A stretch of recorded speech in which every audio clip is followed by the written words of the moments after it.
Irmãos, vamos abrir nossas Bíblias em Mateus. Aleluia, Deus. Glória a Deus. Aleluia, Deus. Aleluia, Deus. Aleluia. Mateus 2. Aleluia, Deus. Mateus 2, versículo 11. Aleluia, Deus. Deus Todo-Poderoso e Santo, aleluia. Glória a teu nome santo, Deus. Aleluia, Espírito Santo, eu creio, Deus. Amém. Aleluia, Deus. Espírito Santo, aleluia. Aleluia, Deus. Aleluia, Deus. Deus, Ele colocou essa palavra no meu coração. Eu perguntava para Deus, né, o que eu ia falar, né, na tua casa hoje. Deus falou, você vai falar a respeito do Natal. Aos que muitos acreditam ser o Natal, mas o que nós acreditamos ser o Natal, meus irmãos. E a palavra do Senhor em 2:11 diz assim, Mateus: E entrando na casa, acharam o menino com Maria, sua mãe, e prostrando-se, o adoraram. Então abriram seus tesouros, ofertaram-lhe dádivas, ouro, incenso e mirra. Somente até aqui, meus irmãos. A palavra do Senhor em Lucas vai dizer que Maria era uma mulher virgem, o qual ela ia conceber um filho. Muitos conhecem a história de Maria, né? Uma mulher virgem, pura, que estava ali noiva de José. E a história de Maria eu acho interessante porque ela não pediu para ser a mãe de Jesus, mas Deus, na sua infinita bondade, Ele deu essa dádiva para Maria. Só que sempre quando Deus nos dá algo, Ele também requer algo da gente. E eu acredito que com Maria não foi diferente, porque ela teria ali um fruto do Espírito Santo, algo extraordinário, um verdadeiro milagre, porque pela lógica humana ela jamais engravidaria sendo virgem. Mas para Deus, a palavra em Lucas fala que para Deus nada é impossível, e ela engravida. Deus, Ele faz esse milagre. Mas eu começo a refletir que Maria ela não deve ter passado bons momentos, porque toda vez que Deus Ele vai dar algo para nós, há também um processo a se passar. E eu acredito que Maria não foi diferente, porque ali ela teria que provar ao seu noivo que ela estaria grávida do Espírito Santo, de um fruto do Espírito Santo. Também eu imagino que para José não foi fácil, porque ele teria que acreditar que nela haveria um milagre. Mas a história vai contar que José, no começo ele não entende muito, mas ali na frente ele vai entender. E ele assume aquela mulher e ele dá continuidade ao que Deus queria. Mas eu acredito que não foi fácil, nem para José nem para Maria, porque era o mundo todo contra uma conversa, uma história. Porque quando Deus dá algo para nós, as pessoas elas querem, a primeiro momento elas querem entender o porquê que nós temos aquele algo. E muitas das vezes não tem como a gente explicar, porque merecedores não somos, mas muitas das vezes Deus dá pela misericórdia dele. E ali eu acredito que a caminhada dos dois não foi fácil. Mas a história vai contar que Maria ela engravida, o tempo passa e a criança ela vai nascer. E em Mateus vai dizer que Jesus ele nasceu numa manjedoura, um lugar simples, humilde, né? Onde muitos acham que o Natal é uma mesa enfeitada, é luzes, é uma árvore. Muitos acreditam que o Natal é isso. Mas a gente que é evangélica, a gente acredita, né, que o Natal ele é muito mais que isso. É o nascimento de Jesus, né? E precisou Jesus nascer para que ele pudesse morrer, crescer e morrer, para que nós pudéssemos estar aqui. Só que quando Jesus nasce, a palavra do Senhor vai falar onde eu li,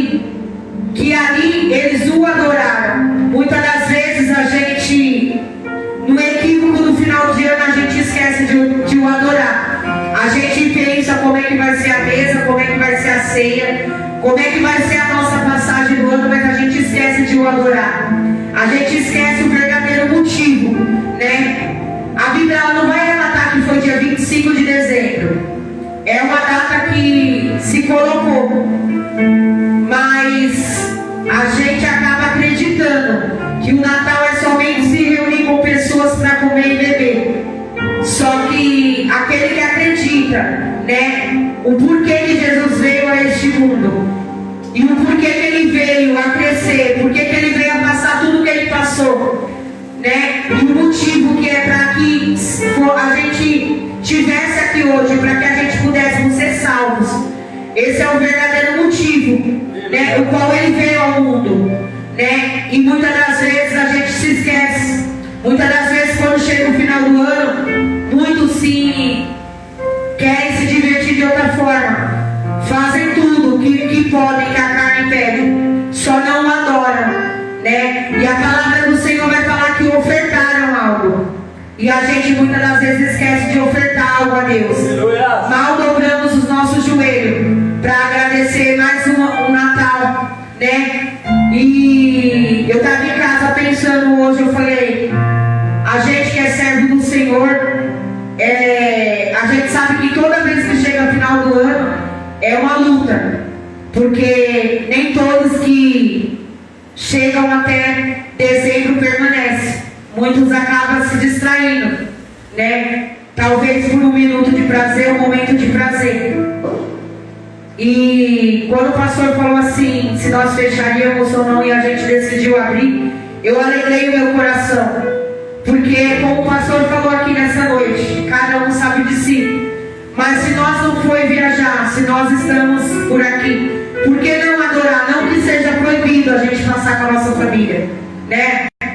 Talvez em algum momento a gente vai ter que fazer isso. A gente vai ter que faltar 1 ou 2 cultos para viajar, se divertir. Mas se estamos aqui, nada nos impede de estar sentindo a presença de Deus nessa noite, né? Onde muitos preferem estar em casa, a gente está aqui ofertando algo para Ele, fazendo jus àquilo que diz a palavra do Senhor, né? Que é ofertar algo a Ele. A gente estamos adorando, bem dizendo o nome dEle. Em Provérbios, a palavra do Senhor vai falar aqui, em Provérbios 14, 17 vai falar, porque o reino de Deus não é comida, nem bebida, mas justiça, paz e alegria no Espírito Santo, né? Então não é uma alegria mundana, é uma alegria no Espírito Santo. E é difícil até de explicar a alegria que a gente sente quando a gente está na presença do Senhor Jesus, né? Porque muitas das vezes as pessoas olham para nós e acham que a gente não se diverte, que a gente não é feliz. Mas mal sabem eles que a gente não vive aprisionado. Eles acham que a gente é preso ao mundo, mas não. A gente é liberto pela palavra do Senhor. Porque quando a gente resolveu fazer uma aliança com Deus e prometemos que seríamos firmes e fiel a Ele, a gente se libertou, né? Todo dia precisamos ser libertos. Eu acredito nisso, que todo dia a gente precisa ser liberto. Mas a gente tem total liberdade de adorar a Deus, de sentir a presença do Senhor Jesus. Mesmo que às vezes a luta queira bater na nossa porta, e vai bater, porque é normal, né? Muitas das vezes a gente não entende o trabalho de Deus na nossa vida. Às vezes, ontem eu estava na casa do meu pai, e metade é evangélico, outra metade não. E ali a gente conversando, né? A gente sempre fica ali na sala conversando entre nós. E eu olhando assim para os meus sobrinhos, que graças a Deus estão caminhando na presença do Senhor. Mas também a gente se entristece, porque tem os outros que não estão na presença do Senhor, né? E eu sempre falo para o Senhor que o desejo do meu coração é ver a minha família ainda reunida no Natal, onde vai estar louvando a Deus.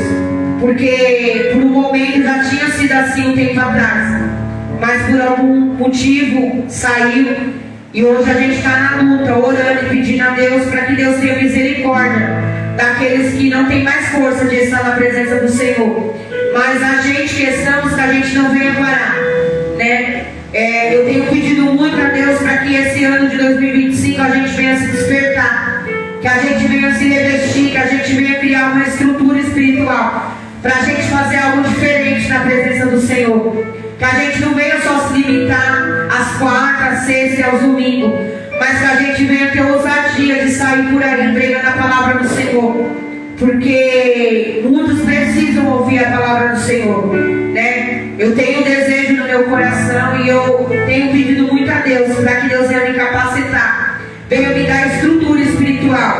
Que eu sempre falei para Deus que eu queria falar do amor dele aonde muitos não querem mais ir, né? E Deus, ele colocou um desejo no meu coração e já tem um tempo. Eu sempre falo para o Senhor: Deus, eu quero que o Senhor me dê estrutura, me prepare espiritualmente para mim fazer isso, porque eu já entrei dentro de um presídio, uma época da minha vida, a fazer visita, né? Uma pessoa qual era noiva, ele foi preso e ficou ali 1 ano, e eu vi a necessidade. Na época eu ainda não era evangélica, mas eu já conhecia, estava afastada. E quando eu retornei para o caminho do Senhor, eu sempre falei para o Senhor, eu falei: Senhor, eu tenho um desejo de fazer missão, né? Em presídio, onde ninguém não quer mais ir. As pessoas agora querem pregar em altares. E eu falei para o Senhor: não que seja ruim pregar no altar, mas eu acredito que lá dentro muito precisa de oração. Às vezes de um louvor, às vezes de uma palavra, às vezes de um abraço. E eu falei para o Senhor, Senhor, eu não quero se acostumar somente a pregar no teu altar, né? Porque eu sei a necessidade que tem lá dentro. E eu venho pedindo para o Senhor me dar estrutura, me dar conhecimento, né? Fazer eu enxergar com os olhos espirituais o que precisa ali dentro. Porque não só em presídio, mas como em hospitais, né? Como em boca de fumo. Porque muitas das vezes tem pessoas ali que vai ser curado por um abraço nosso. Às vezes as pessoas não têm força, estrutura sozinho para conseguir de sair de um vício, de sair de algo que o prende. Antigamente eu fazia muito ali naquela do Santa Emília aqui. Nós entrava ali dentro do... Isso, é tipo... Não sei nem dizer, como se fosse um campo, alguma coisa assim. E eu lembro que uma vez a gente evangelizando ali, um rapaz veio para matar outro. Só que na hora que a gente chegamos, a gente começamos a fazer oração. O rapaz que ia matar outro, ele nos procurou no outro dia e falou assim: por conta de vocês, eu me arrependi e não matei. Então, irmãos, é importante a gente fazer evangelismo. Às vezes se revestir, fazer evangelismo. Porque tem pessoas lá fora que estão precisando somente de uma mão estendida. Porque talvez o que foi fácil para mim, o que foi fácil para o pastor, talvez não é fácil para eles que estão lá fora. E a gente precisa começar a criar estrutura para falar do amor do Senhor. Porque eu acredito que Deus, ele quer nos usar, mas também a gente tem que se despertar na presença dele, né? A gente tem que deixar Jesus renascer na gente. Porque às vezes a gente se acomoda, a gente só quer louvar na igreja, a gente só quer pregar na igreja, a gente só quer se limitar em 2 horas de culto. E não é só isso. O pastor, ele tinha comentado que ele está com os projetos para fazer aqui. A gente precisa orar e entrar nesse projeto, né? A gente precisa começar a fazer algo diferente, porque pessoas estão morrendo espiritualmente. Hoje é dia que muitos desceram a sepultura. E talvez eu e você passou por eles e a gente não teve a coragem de falar: ó, Jesus, ele salva, Jesus cura, Jesus liberta. Muitas das vezes a gente olhou, viu ele cambaleando e não fez nada. E aí eu pergunto: Senhor, é culpa nossa? É culpa nossa? Porque muitas das vezes talvez a gente tivesse parado ali 5 minutos, talvez o acidente que era para correr não ia acontecer, talvez o tiro que era para pegar não iria pegar. Então às vezes a gente acha que não é problema nosso, às vezes a gente endurece nosso coração, porque aquele que a gente ajudou e não quer, ele tem total liberdade de voltar para trás. Mas aquele que talvez a gente nem sequer tentou ajudar, talvez aquele ali que a gente acha que não vai querer, talvez é aquele que vai estar ministrando pra gente. Talvez no momento de fraqueza nossa, de fragilidade espiritual, vai ser da boca dele que vai sair uma palavra de conforto, uma palavra de ânimo para a nossa vida. Porque quantos testemunhos a gente escuta, né, de alguém que estava preso, saiu e veio para a presença do Senhor. Eu conheço várias pessoas que Deus usa e está usando. Outras que era da droga, que está aqui em cima do altar e está falando do amor do Senhor. E às vezes a gente não acredita mais nisso. A gente acha que, não, ele está lá porque quer. Não, irmãos. A gente ainda tem que ter a sensibilidade do Espírito Santo de saber que existe um mundo espiritual atrás de tudo isso.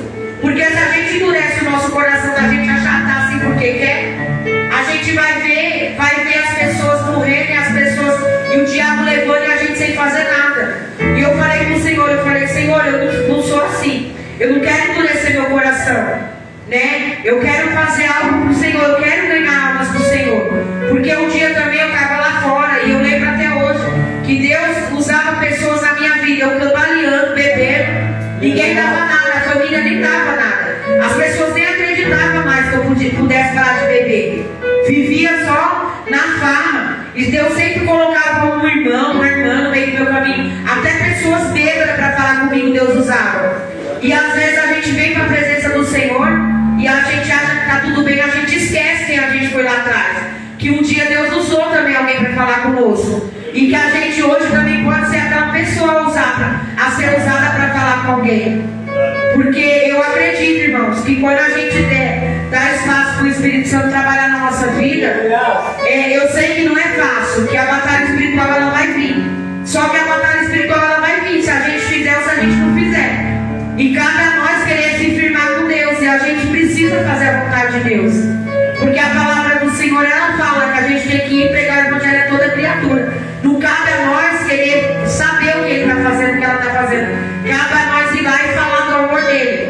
Agora, se a gente falou, a gente fez o convite, ele não quis, que Deus deu outra oportunidade para ele, mas a nossa parte é ir lá e falar. A nossa parte é tentar, pelo menos uma vez, falar que Jesus ele cura, ele salva, ele liberta.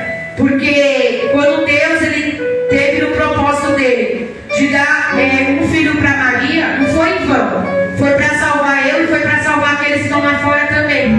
E a gente às vezes acha que só nós temos essa bênção de ser salvo, não. Da mesma forma que Deus teve misericórdia da gente, Deus ele também pode ter misericórdia dos que estão lá fora. E se eles quiserem, talvez eles estão esperando só uma oportunidade de alguém que acredite nele. Porque talvez a família não acredita mais, os amigos não acreditam mais. E se a gente que diz que serve a Deus não acredita, então que Deus é esse que a gente prega, que transforma, que salva e que liberta, se a gente não tem nem a capacidade de acreditar que ele pode ser liberto. Porque muitas das vezes eu sou muito criticada por isso. Porque eu acredito que as pessoas mudem, eu acredito, porque eu sou fruto de mudança. E às vezes as pessoas falam, Cristo, só você acredita. Eu falo, não tem problema, deixa eu acreditar sozinha. Porque se eu não acreditar, então eu vivo uma mentira. Porque quando eu estava lá fora também ninguém acreditou. Mas alguém acreditou, porque alguém deu ouvido a palavra do Senhor e a voz do Senhor e foi lá falar comigo. Né? E eu poderia não estar aqui. Eu poderia ou ter descido da sepultura, ou estar presa, ou ter virado uma prostituta, porque é isso que o diabo quer. Mas não, eu estou na presença do Senhor. Então eu me sinto mais que, eu tenho uma coisa comigo, eu tenho mais que obrigação de não ficar estacionada. Porque às vezes a gente acha que falar do Senhor, os que conhecem, ele tem total liberdade de vir para a casa do Senhor. Mas tem muita gente, irmãos, que nunca experimentou a graça, nunca sentiu a presença do Senhor. Aquele que veio e saiu como filho pródigo, que Deus o abençoe e que ele retorne da mesma maneira que ele saiu. Mas aquele que nunca veio, tem muita gente que nunca experimentou a presença do Senhor. Tem uns que estão perdidos, que não sabem nem o que é a presença do Senhor. Então cabe a mim e a você a falar, né? Explicar o que é o Natal, explicar o que foi, o porquê que Jesus veio ao mundo, né? Que ele tem um plano de salvação, que ele ainda há tempo de ter um plano de salvação para a vida deles. Assim como a gente está buscando a nossa salvação, que a gente também venha acreditar na salvação dos nossos. Porque tem pessoas dentro da minha família do Nordeste que não sabem o que é servir ao Senhor. Eles conhecem todo tipo de religião, mas não conhecem. Eles sabem que existe o crente, que existe o católico, mas ele não sabe a história. E às vezes a gente fica limitado e a gente acha que não quer, não. Talvez ninguém chegou a eles para falar. E a gente precisa ter esse discernimento espiritual. Orar a Deus e ver. Quando é para a gente buscar lá fora, e quando é que a gente tem que esperar voltar aqui dentro, amém, irmãos? E foi essa palavra que Deus colocou no meu coração, que a gente veio entender o porquê que Jesus veio ao mundo, né? O porquê Ele passou tudo isso, né? Que foi um plano de salvação, não só para nós, mas para todos, né? Mas para isso a gente tem que começar a falar que a salvação ela é para todos. Cabe a mim, cabe a quem está lá fora querer essa salvação. E se eles não quererem, glória a Deus por isso. Mas que quando a gente for no grande dia e Deus Ele vier querer saber das nossas obras, as nossas obras têm que ser feitas. E muitas das vezes a gente acha que a obra é só aqui dentro, não.